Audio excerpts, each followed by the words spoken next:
Excuse me, D2 Word Life here with Rip Asshole Tides.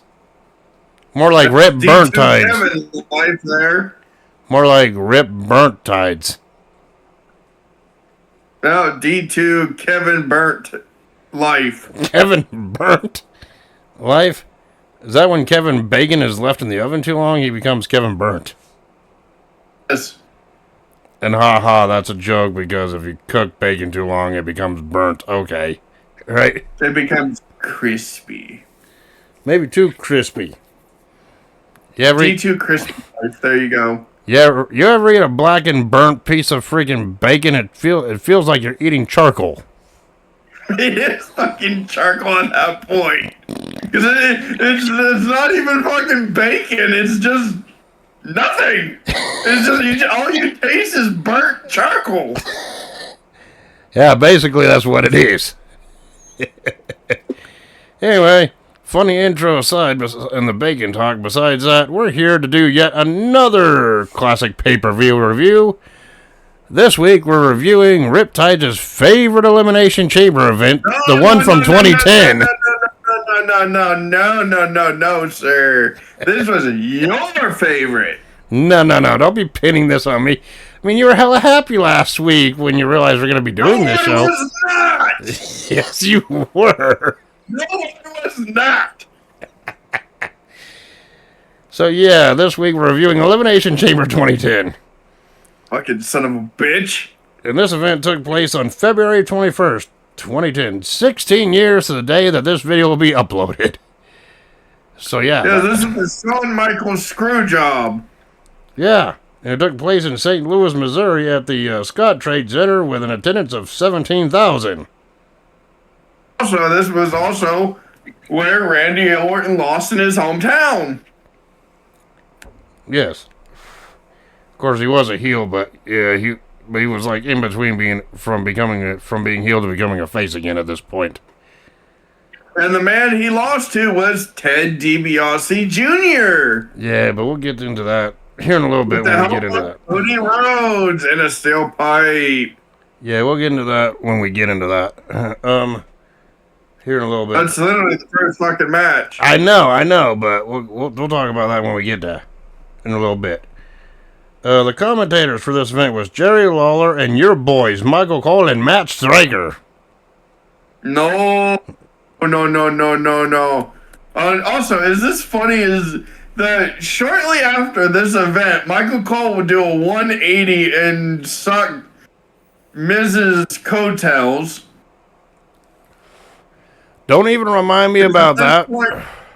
At this point, he was literally bad-mouthing Miz as well. Yeah, don't even get me started about that because, something a little interesting they were talking about during this event backstage with one of the backstage segments is before the Miz's match. We'll talk about that when we get there, but, the ring announcers for this event was Tony Chimmel and Justin Roberts, but speaking of your boy Matt Striker, I bet you envisioned him wearing those tights under his suit sitting on his own face. I know you did. That's why you had me. That's the whole reason why you had me review December to Dismember. That's why. No, we had to do December to Dismember. And it's been a joke on you ever since. Just because he's the only fucking superstar that had his face on his ass.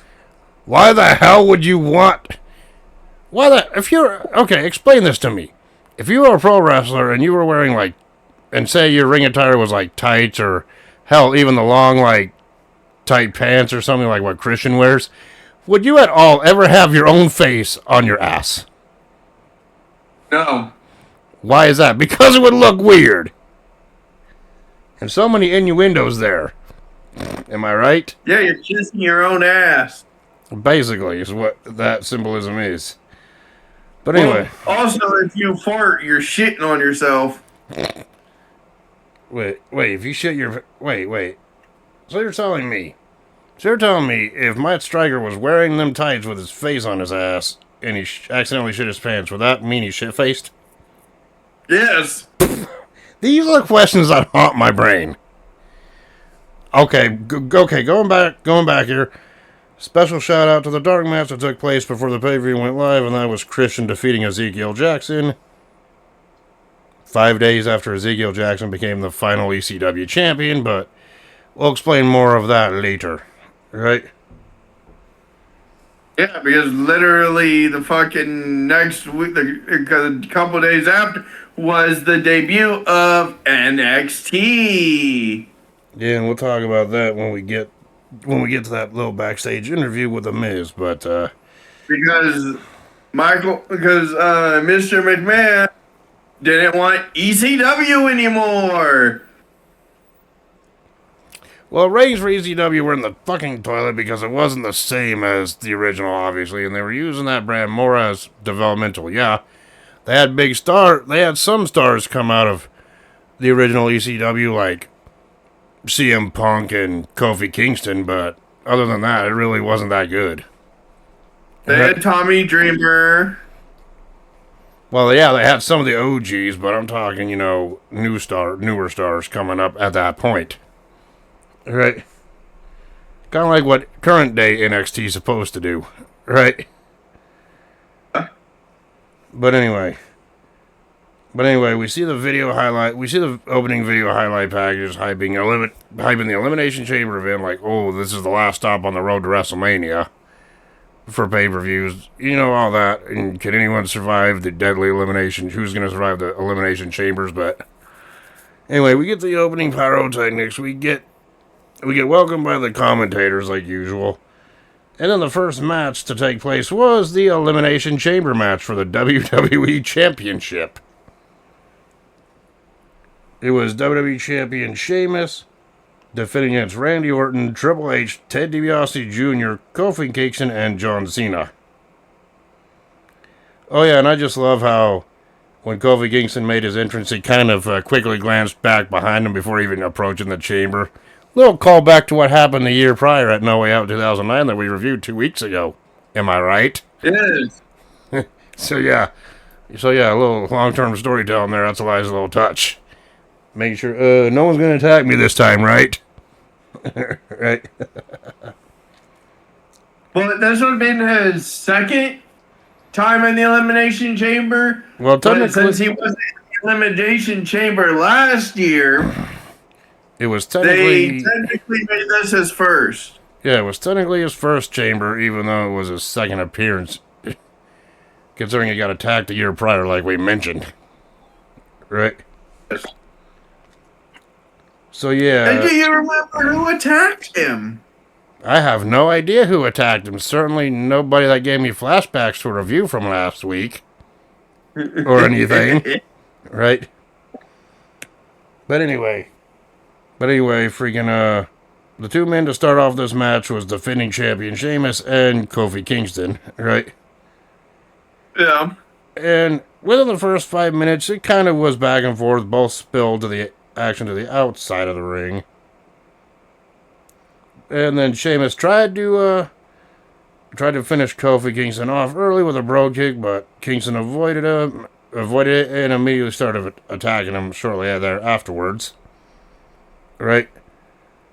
And then but Sheamus would eventually get the advantage over Kingston shortly after the 5-minute period. Who was the next one to enter the chamber? It was good old Triple H Claus coming to town.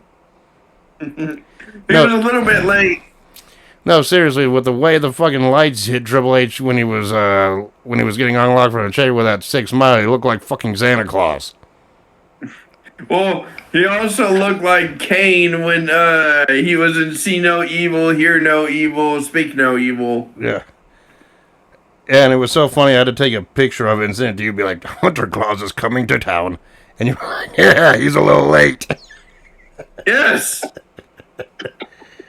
He's only 2 months late. And then I got to thinking, damn, I think I have a freaking custom photo I can put on for my next Christmas card this year. With that one. But either way, it's still funny, right? Yeah. And of course, Triple H got in, immediately started going after Sheamus. right? And then Yeah. after a back and forth between Kingston, Triple H, Sheamus, 5 minutes later, Randy Orton's freaking pod opened and Orton was on offense against his 3 other opponents.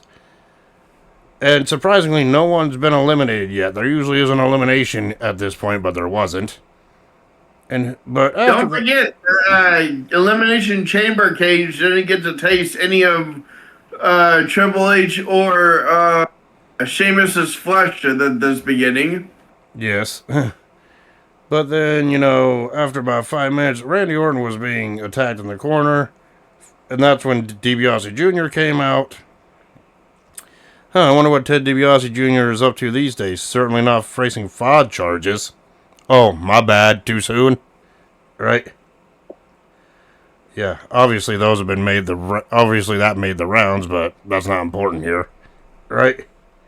I think he's on house arrest. Yeah.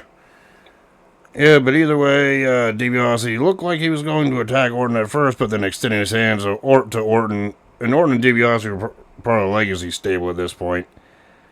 So DiBiase and Orton worked together to take out Kofi Kingston and Triple H, including freaking ramming Kingston's head in between the chain links on the freaking chamber wall.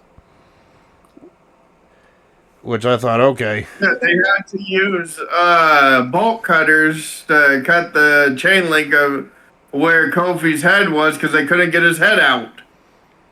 Yeah, and then Triple H ended up taking a DDT on the chamber floor, taking him out for most of the match coming up.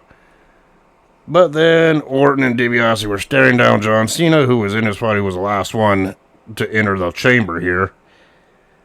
But as soon as he was released, he came out fist flying all over Orton and DiBiase Jr., whatever, right? And Cena freaking got the upper hand, but eventually got taken out by Orton, but that didn't really phase Cena, because as Orton was preparing to eliminate Orton, possibly with a punt kick or getting ready for an RKO. I think he was getting ready for an RKO, really, with the way he was positioned, right? Yeah. Rookie Cody Rhodes, I should say, came out, looked like he was going to help both DiBiase and Orton tried to tell him, go away. It's like, just get out of here, right? But, whatever, Cody Rhodes slipped a steel pipe into the ring, and DiBiase freaking took it instead, but at the meantime, when DiBiase grabbed the freaking steel pipe, Randy Orton was in position for an FU or an attitude adjustment. But instead of nailing Cena with it, DiBiase nailed freaking Orton in the head with it instead, thus allowing Cena to perform the attitude adjustment or FU on Orton. Then DiBiase then struck Cena with a pipe and laying Cena out, but then DiBiase, in a moment of pure betrayal, DiBiase was like, should I pin Cena or should I pin Orton? Fuck it, I'm gonna pin Orton. And Orton got eliminated when the ref counted 3. Right? Yeah. And of course, it was all for nothing, because shortly after Orton's elimination, DiBiase himself would be eliminated by Kofi Kingston following a Trouble in Paradise. Oh yeah, by the way, I forgot to mention this. With Cena entering the chamber and no one was eliminated, I believe this was the first chamber match where no one was eliminated prior to all 6 men being in the match at once. Alright? Yeah. At least that's what they said on commentary, and I'm too lazy to go back to the chamber matches before this to see if it's true or not. Right? So yeah, DiBiase got eliminated. Yeah, but then Sheamus shortly afterwards got the better of Kofi with the Brogue Kick, followed by the High Cross, and Sheamus eliminated Kingston. The Celtic Cross. Or the Celtic Cross or High Cross, whatever it is. Nowadays, that's just a signature, while the Brogue Kick nowadays is his finisher. Right? The Brogue Kick was always his finisher. Yeah, which left the final 3 in the ring being Sheamus, Triple H, and Cena. And then Sheamus tried to freaking nail Cena with the freaking Celtic Cross, but Triple H freaking emerged and he decided to be a dick to Sheamus's shillelaghs, if you know what I mean. And then Triple H nailed Sheamus with a pedigree and got the 3 count on Sheamus, so therefore we'd be guaranteed to have a new champion here. Right? Yes. And without going into further detail here, because I think I went over this a lot, I'm just trying to get through all eliminations here. Plus, some of the shit leading up to the eliminations. That makes sense, am I right? Yeah. Freaking Triple H and Cena were left, and after a little mini battle here, I think Triple H tried to freaking pedigree Cena, but Cena freaking managed, He reversed it into an STFU. he reversed into the STFU. And, he tapped out. Triple H tapped to the STFU, giving Cena the win and his 8th World Championship. You think this is the end, right? Yes, and Cena went on to headline WrestleMania as WWE Champion. Yeah, if you thought that was the ending of this, you thought wrong. No, since I kind of... But no, before we get into that, which is a separate match, by the way, technically, your thoughts on this first chamber match from beginning to end? Good. Yeah, I thought it was good. I thought it was the better chamber match of the night, if I'm being honest, even though the second chamber match of this night that we're going to be talking about in the main event had more storytelling when it comes to what the actual WrestleMania 26 main event was. I thought this one was the stronger one of the two, in my opinion. But, okay, buddy, since there's really not much detail in this one, why don't you tell them? Why don't you go and tell everyone what happened next? After Cena just won the WWE title here. Yeah. Cena's like, yeah, won my match, yes. You think that's out? No. Guess who comes out? Mr. Funny Duddy himself. No, Mr. McMahon. He's like, oh, congratulations, Cena. You can go to WrestleMania as long as you defend your title against this man. And then you get Suck Up Batista. Yeah, then you got Batista coming out. You got Ass Kisser Batista. Just because he helped Mr. McMahon. Yes, because Batista cast in his I do favors for Vince McMahon contract. Yes. And so now we got an impromptu WWE title match between Cena and Batista. And what happened in that match, buddy? If you want to call it that. It wasn't even a fucking match. Cena fucking punched him once in the face and then he got fucking speared. And then Batista bombed. And that was it. And Batista got the 3 count and won the WWE Championship. What a complete waste of time. Which he would go on to lose to Cena at Mania, but... But here at the Chamber, I'm just like, okay, I think I already know. This was technically a match that took place at this show, but I think I already know the answer to this, obviously, but your thoughts on Batista defeating Cena? Some shit. We basically saw a repeat of Edge's cash-in, but with Batista instead. Yes. After Cena just won an Elimination Chamber match. Oh, coincidence? I think not. It was copy and paste. The fucking whole thing. Cage goes up. Cena's like, yes, I can leave. I can finally get out of here. He wrestled for 45 fucking minutes in that fucking match. In the Chamber match itself. And then what happens? Oh, yeah, you don't get to go anywhere. You get to stay in the ring. You get to face another opponent. And, well... So technically, Cena had to face 7 opponents in one fucking night. If you ask me, at least his match with Edge, following Edge's cash-in was... I don't want to... is more memorable, obviously, and Cena actually kicked out of a spear. When Edge cashed in, Edge still won overall, but still. They just copy and pasted this, like you said, but with a different superstar, basically, is what happened. Yes. Yeah. Right? And sorry, it ain't as memorable as when Edge did it, so that's why I'm like, nah, this match was shit. And I really hate Yeah, giving a well, John Cena and Batista match a shit rating, but that's what it was.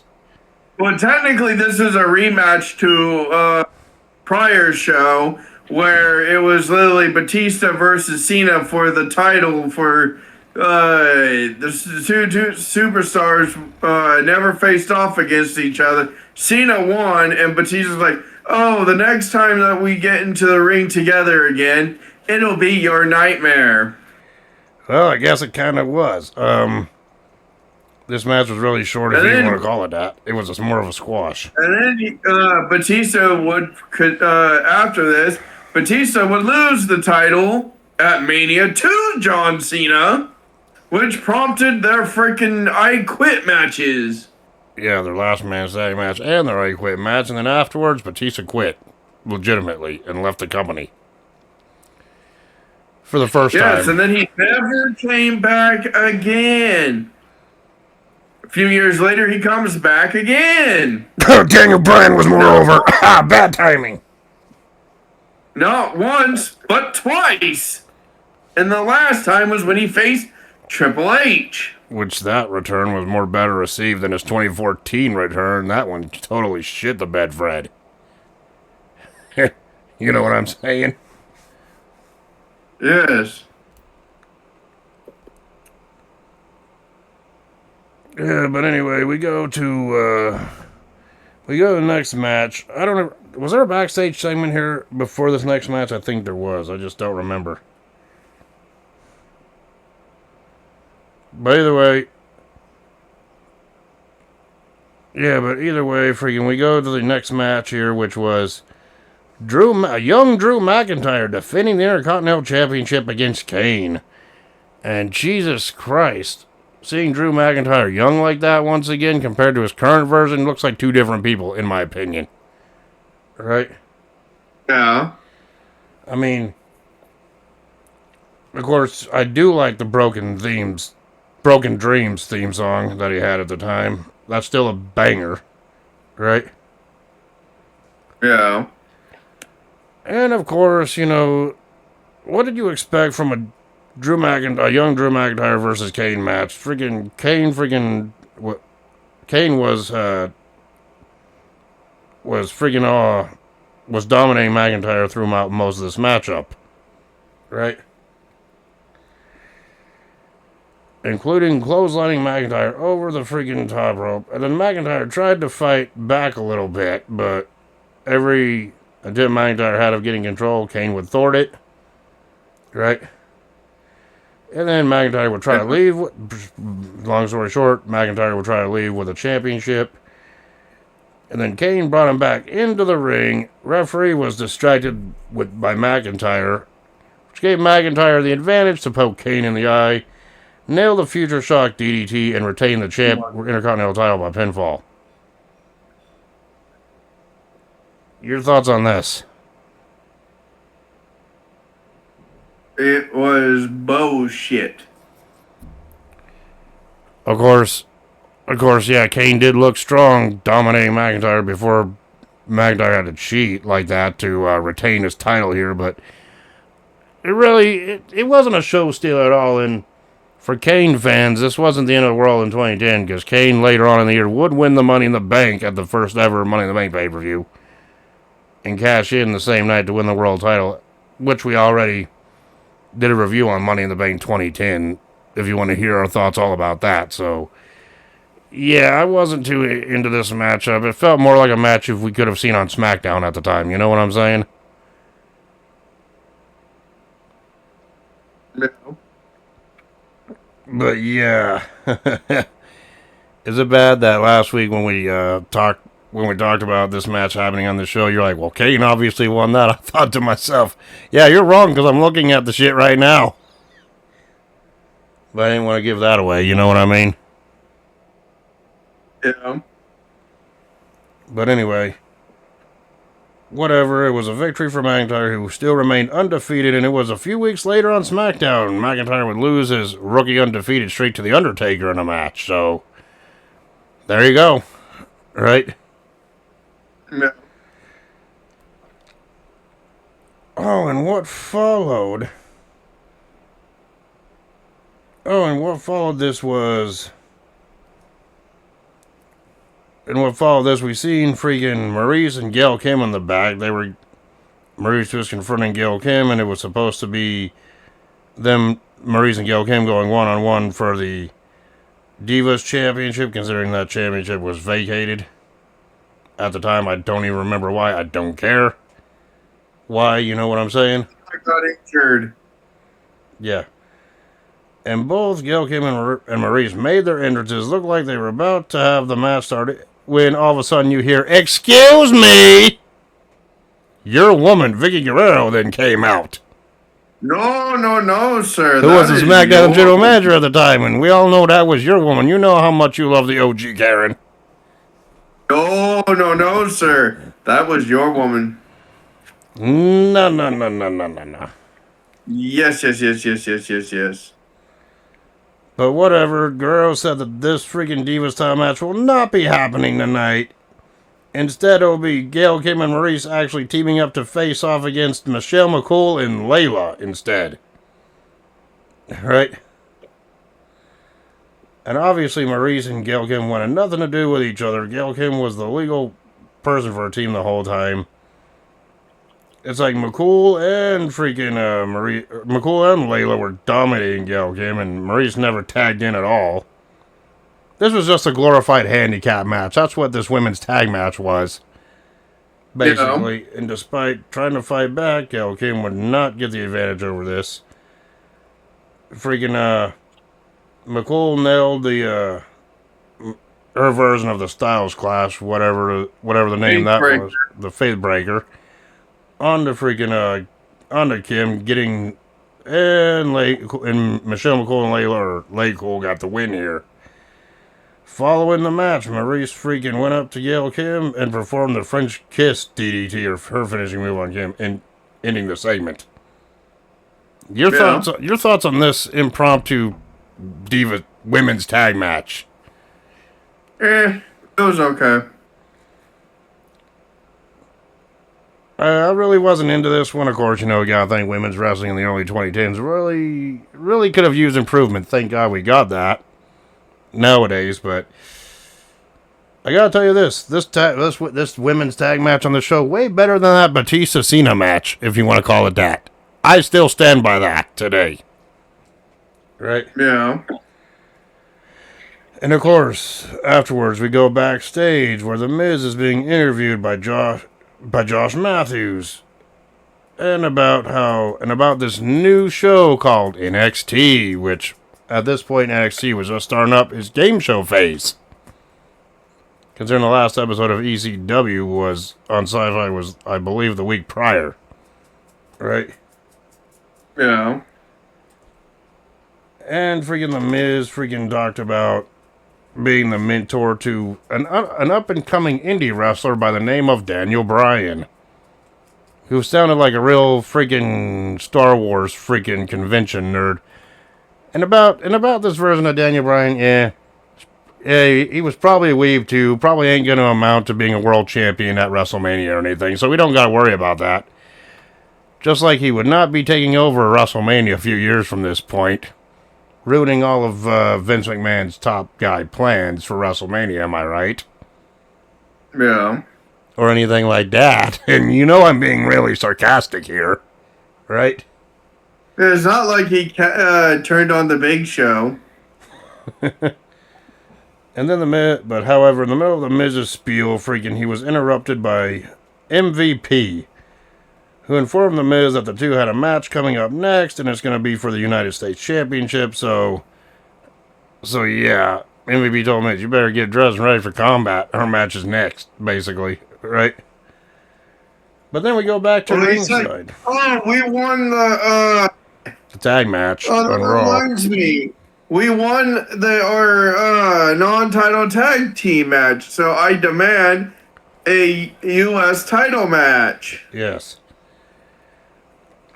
Yeah, and then after that whole segment backstage between The Miz and MVP were done, then we go back to ringside.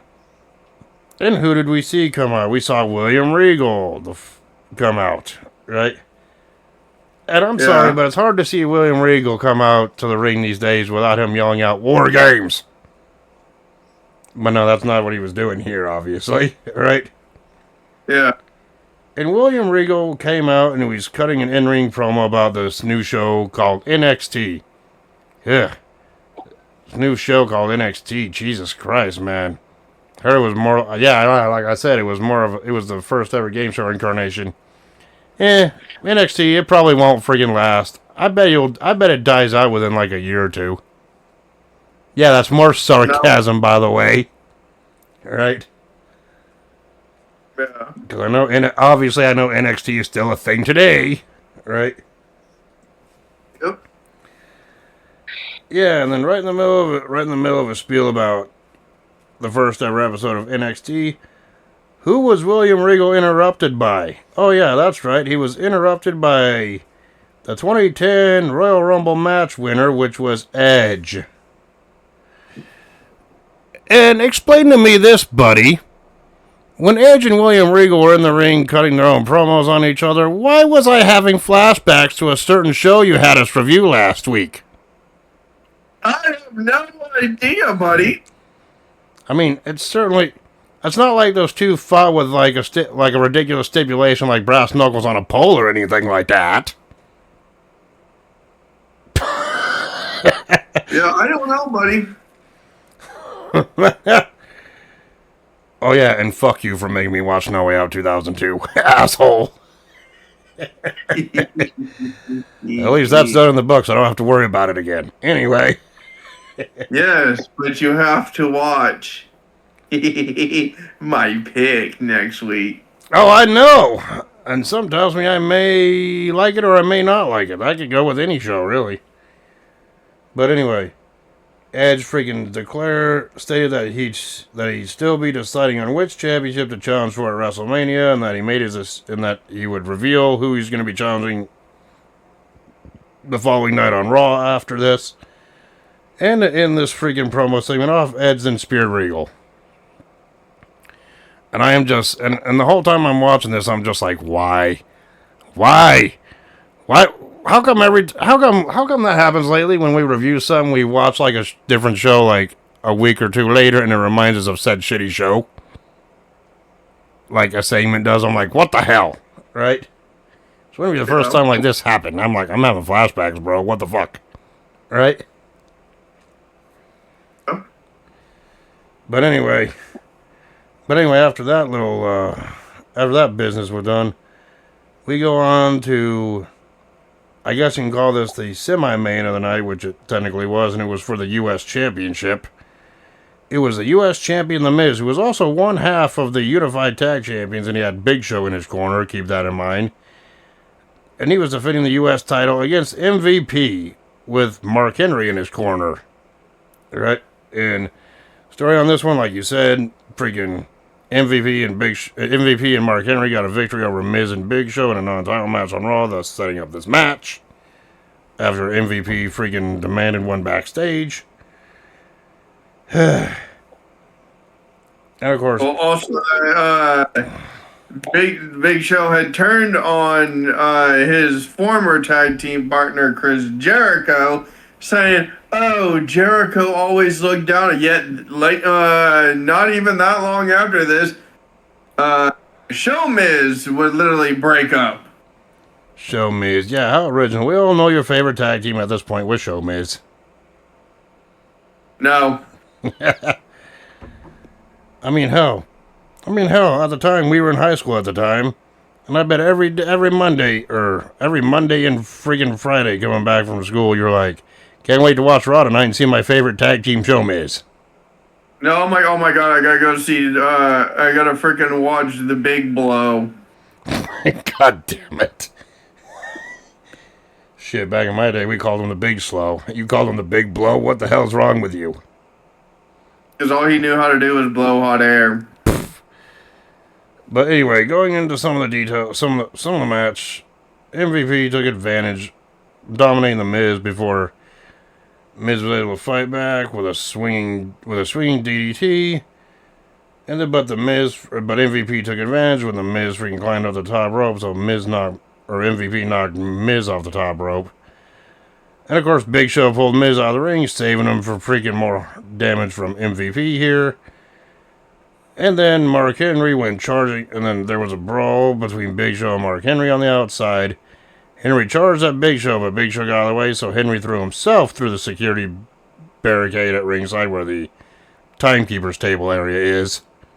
Right? He took out Tony Schimmel. Yeah. And back in the ring, and of course the referee was a strategist back in the ring. All Tony Schimmel saw was a big chocolate bar coming at him. Yes. Wait, what? I'm not making any comment to that, sorry. And of course, back in the ring, freaking MVP was lining up Miz to do something. I think MVP... It's not like Mark Henry's alternate ego was sexual chocolate. Of course, when he had that gimmick, it was the late 90s to early 2000s. Times was different back then. But either way... Yes, well, he looked like a big fucking Hershey Kiss with a fucking, with all the red on him when he was fucking MVP's tag team partner.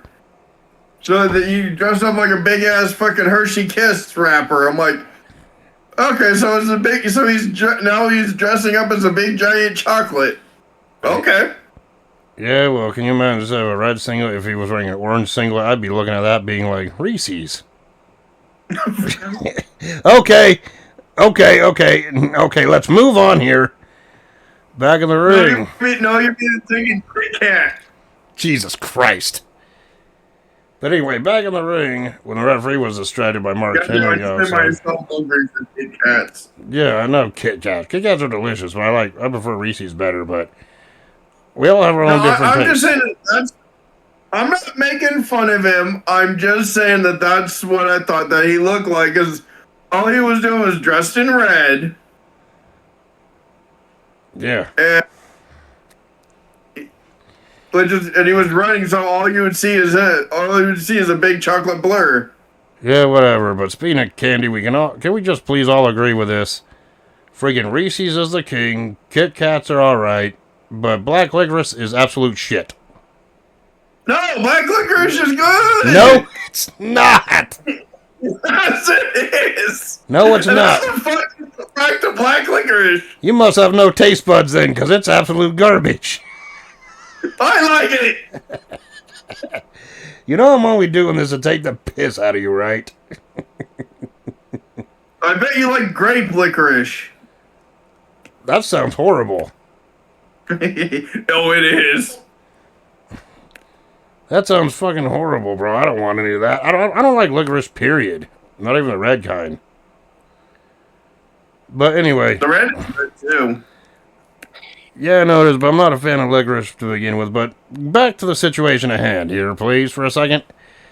Back in the ring, when the referee was distracted by Mark Henry at ringside, MVP looked like he was going in for a running charge at Miz or something. Big Show came up to MVP and nailed his... He was going for his Yakuza kick, only which is for him kicking... Basically, it's... MVP kicking his own in the fucking corner, whatever. It's the better version of the Halula kick. Yes. But either way, before MVP can actually freaking connect the move or charge in for the move, Big Show freaking knocked MVP out. Punches him out. Yeah, Big Show knocked MVP out with that right hand, enabling Miz to freaking pin him and get the 3 count to retain the championship. Therefore, the Miz freaking obviously cheated. Obviously, he's as good. He was supposed to cheat to win matches, but he cheated to retain the title here, which, in my opinion, loses points on this. Your thoughts on this? Yeah.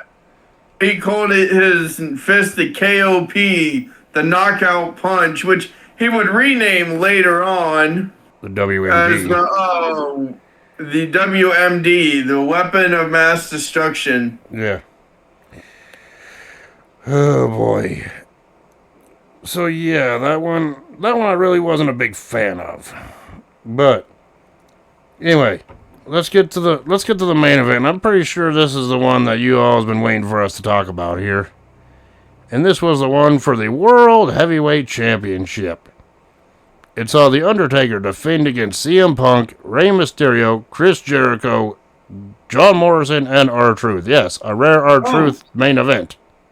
This wasn't just normal CM Punk. This was Straight Edge Society. Your favorite. Looking back at it now, I'm just thinking to myself, how the hell they let CM Punk get away with looking like Jesus doing these sermons in the middle of the match to get heel heat? This is why you stopped drinking, is because you started to join the Straight Edge Society. No, that's not the reason. Yes, it is. No, it's not. Yes, it is. I bet when you were watching this, you put your hand out, feeling CM Punk inside of you. How did you know? I mean, wait, no, I didn't. Which was very cringe when he literally said, "Oh, put your hand out and feel CM Punk inside." I'm like, no. But anyway, I think it was, I think Jericho and Mysterio made their entrances first, but that's not the entrances I'm talking about. When it came to people's entrances here, what happened? The Undertaker came out for his entrance, and what happened, buddy?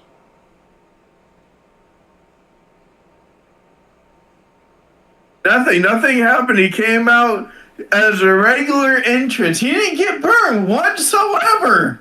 Actually, no, everyone knows this, and Mark Howley's even talked about this on his podcast. Yeah, when he came out for his entrance, the freaking pyro was his flame pyro was so damn close to him that he pretty much engulfed his whole damn body on his entrance. And the pyro guy never worked there again. That's why, and obviously the freaking version we watch on Netflix edited that out, but no, even with it edited, you can even see that just a tiny bit, because they didn't edit it out completely, where he was smacking himself because he literally had it up onto his chest where the coat was. And he quickly took off the jacket, took off the belt, took off everything, sprinting to the ring. Yes. Because, this was a time. You can literally see a third degree or a second.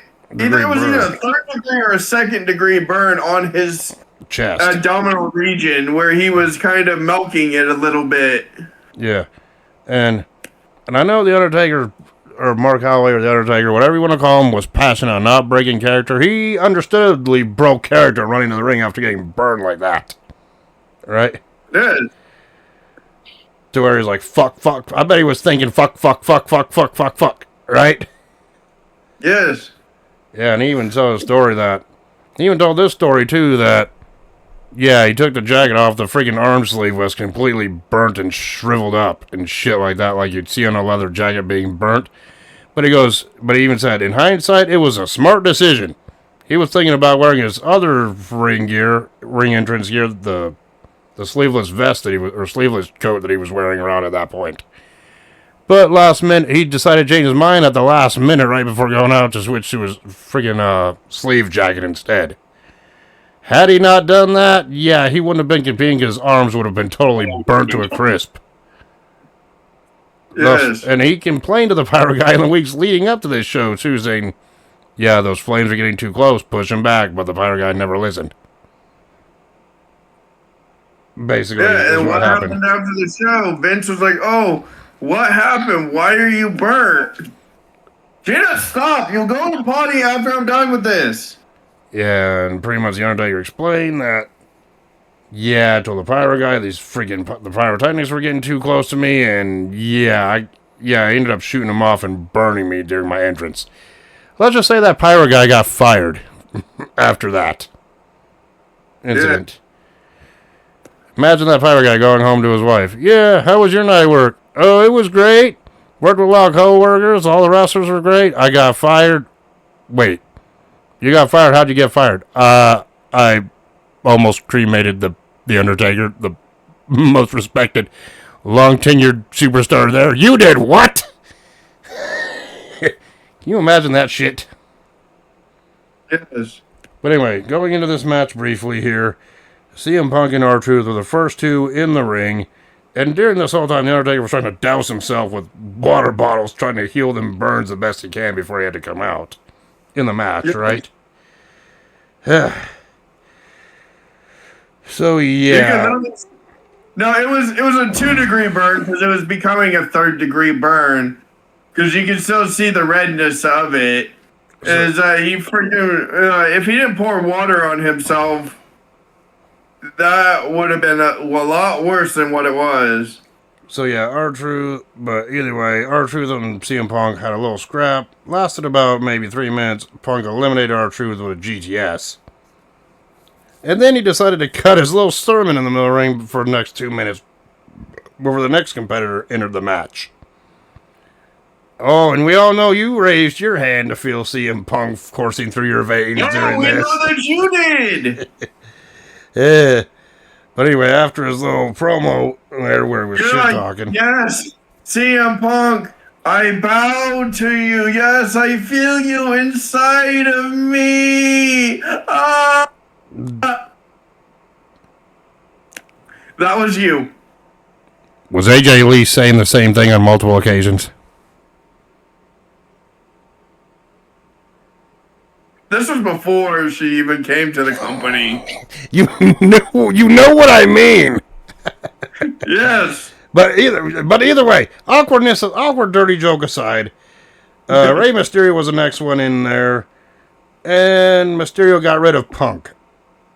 Rather, before the next entrance came in, which was Jericho, which CM Punk being eliminated shortly after Mysterio got in the ring, that was kind of weird, which in hindsight does make sense. Those two did fight each other at WrestleMania and the next 2 pay-per-views following that, which eventually led to CM Punk losing his hair. You know what I'm saying? Yeah. But anyway, Jericho got in. Jericho and Mysterio wrestled each other for a good minute. No one having a clear-cut advantage, which Jericho and Mysterio were able to put on great matches. And then Morrison came. Morrison was the next one released in here. And Morrison eliminated Mysterio after nailing his Starship Pain on Mysterio. Right? Which that always looked impressive regardless. And of course the final person to enter the match was The Undertaker, which you could tell there was a big ass burn on The Undertaker's abdominals and chest area at this point. Yes. But either way, The Undertaker was able to tough it out, eliminate Morrison with a choke slam onto the chamber floor, which that took Morrison out, leaving Jericho and The Undertaker as the final two in this chamber match. And both of them managed to freaking hit each other with their signature moves, including Jericho managing to lock the walls of Jericho in on The Undertaker at one point. And Taker locking in Hell's Gate. Yeah, and eventually The Undertaker battled back, nailed the last ride onto Jericho, but as Taker looked to be picking Jericho up, possibly thinking about nailing a tombstone pile driver to end the match, Shawn Michaels appeared. Who in recent weeks prior to this requested and got denied a match with The Undertaker at Mania. Snuck into the chamber by... He became obsessed with fucking Taker, which caused him and Triple H as DX to lose the unified tag team titles to Miz Show. Show Miz. And then Michaels came out, snuck into the chamber by climbing in through the chamber floor. Right? And then The Undertaker turned around, got hit with Sweet Chin music, and this allowed Jericho to pin Taker to win the World Heavyweight Championship. And this would ultimately set up the Streak versus Career match at WrestleMania 26. Your thoughts on this chamber match as a whole? It was good until the fucking screw job. And Taker almost getting lit up like a fucking Roman candle. And it would be the next night on Raw, I believe, or the next following episode of SmackDown that Edge revealed that he'd be challenging Jericho for the world title at WrestleMania 26 as well. That's because Jericho said that Edge was a coward if he didn't choose him, blah, blah, blah. That and John Cena seeking revenge challenged Batista, was named #1 contender and challenged Batista for the WWE title in a rematch at WrestleMania 26, as we mentioned. So yeah, I thought the match from start to finish was good. I mean, like I said, I thought the first chamber match was better, but you know, this one was passable as a chamber match in its own right. You know what I mean? So now we go to what I call our favorite segment of the review. Our rating system in final grade. John Cena winning the WWE Championship in the first Elimination Chamber match of the night. I gave that one 5 out of 5. 5.5 out of 5. You enjoyed it a lot to where it broke the scale a little bit. And then followed by Batista defeating John Cena to win the WWE Championship. Obviously, I obviously give that one a 0. I agree with you. Right? It was bullshit. It should not have fucking happened again. You made your feelings very clear on that. Drew McIntyre. Because they fucking did the same thing. 2006. Yes. Oh, Edge cashes in at freaking New Year's Revolution. Then 4 fucking years later. This. With Batista, just copy and paste. Anyway, Drew McIntyre defeating Kane to retain the Intercontinental Championship. I gave that one 3 out of 5. 3.5. Lay Cool defeating Gail Kim and Maurice in that freaking impromptu tag team match. I only gave that 2 out of 5, and that's being nice. 1. I was more nice about it than you were. The Miz defeating MVP to retain the United States Championship. I gave that one 2 3/4 out of 5. 3. And of course, Chris Jericho winning the World Heavyweight Championship in the second Elimination Chamber match on this night on this show. I gave that one 4.5 out of 5. 4 3/5 of a star.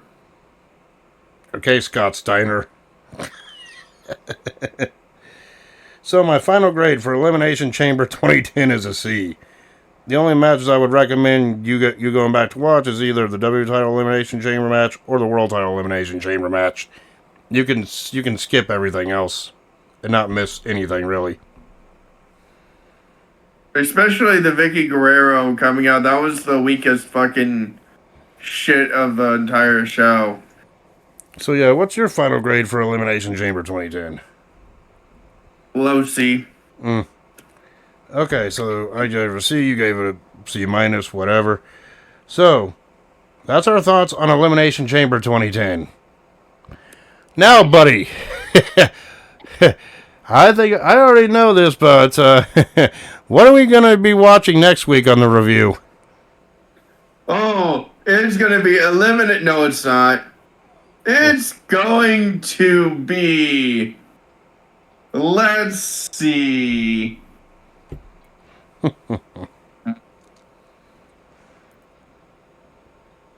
Oh, I remember.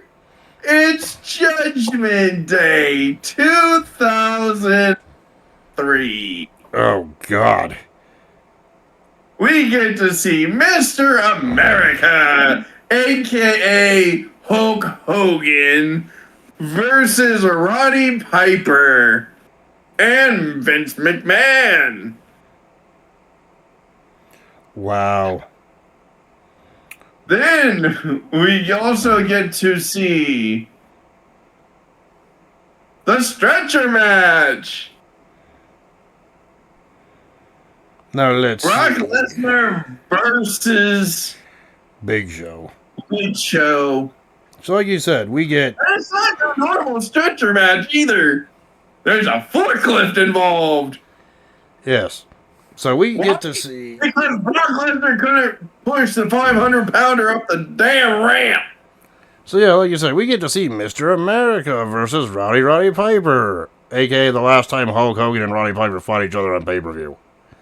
So we get to see Test and Steiner versus your favorite team, Resistance. Rene Dupree and Sylvia Grande. We also get to see Kevin Nash face off against Triple H for the World Heavyweight title. Which ended in a DQ. We also get to see Jazz defend the women's championship in a fatal 4-way match. Or if that doesn't tickle your fancy, how about a bikini challenge match between Tori Wilson and Sable? Yes. Which, that was garbage. Anyway. How was that? Or how about we get to see a battle royal for the newly reinstated Intercontinental Championship, a championship they shouldn't have retired to begin with. Or if that Also, we can see Stone Cold make a full out of Eric Bischoff. Or if that doesn't tickle your fancy, how about freaking the 6-man tag pinning freaking Benoit, Rhino, and Spanky against the FBI and John Cena? Of course, they did have a ladder match for the tag team titles with Team Angle taking on Eddie Guerrero and Tajiri, and Tajiri was a substitute for an injured Chavo Guerrero. That was the only best match on that show that I remember, but we'll see how good that is next week. Compared to the other, garbage that's on this show. Well, yeah, Justin, no, you're going to have flashbacks of another forklift match. Oh, God. I'm glad Netflix doesn't have WCW pay-per-views ready right now. Otherwise you can make us watch that shit too. Lord help us all. Then again, the only reason I know Judgment Day 2003 is crap because I have the whole 2003 pay-per-view DVD collection. I've seen it many times. You know you're an OG if you remember the spine art on that collection.